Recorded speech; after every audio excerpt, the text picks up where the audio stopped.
everybody, it is spring break here in Houston and we are enjoying just perfect weather. It is gorgeous here. It's like our 1 week.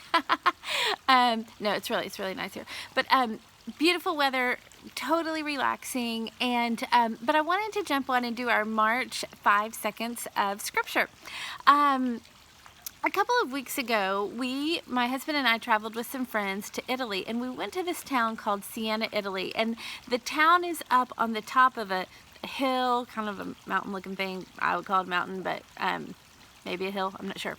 But anyway, when we got to the town, there was this beautiful rainbow. It had rained that morning, and the rainbow was unbelievable. But as we came into the town, we went to there was this fountain, and it's kind of funny. My husband Bill, we call him By the Book Bill, because when we go on trips, he buys guidebooks, like, I mean, a long time before we go, and he reads them, he studies them, he memorizes them, and he takes them, like, every day of the trip. He'll take it and tell us, like, facts that we would know, and usually we listen, sometimes we don't, but anyway, and so he was telling us, he goes, he said, this fountain is called the Fountain of Joy, and, sorry, there's, like, sun in my hair, but anyway, he said, this is the Fountain of Joy, and I was like, oh my gosh, that's so fun, and so he took some pictures, and I knew it had a gate around it, but what I didn't know about the Fountain of Joy was that, or what I didn't notice that day, was that not only was there a gate around it, but there was a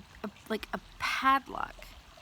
You couldn't get into the Fountain of Joy. And I noticed that when I was downloading the pictures, I thought, my goodness, why is that locked up? And so I was talking to my husband, By the Book Bill, about it, and he said, he goes, well, he said the reason they called it the Fountain of Joy was because, of course he knew this, but he said in the 1400s, they developed a way for the water to get from the bottom of the hill up to the top without them carrying it. They had been carrying it in, buckets or whatever they carried water in for all of that time. And so they were like, Fountain of Joy, and that's where they pumped the water into the city or one of the places. And so anyway, so I'm sure they were happy about that. But anyway, as I was looking at it, I thought, is that the way that we look at joy, truly?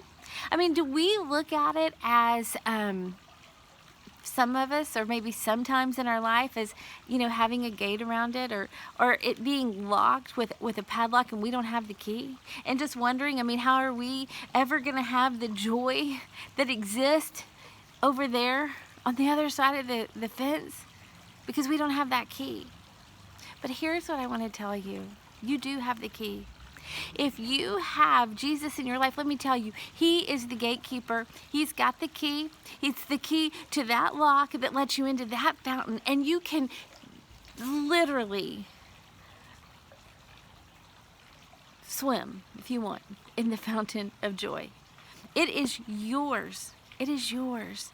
And I like that imagery even of the people, they had to work for it. The water didn't just start bubbling up. They went through a lot of days, I'm sure, where they were like, I'm sick of carrying this bucket of water. I am tired of it. But then one day, they said, wait, here it is. It's here. And what just a gift that was for them.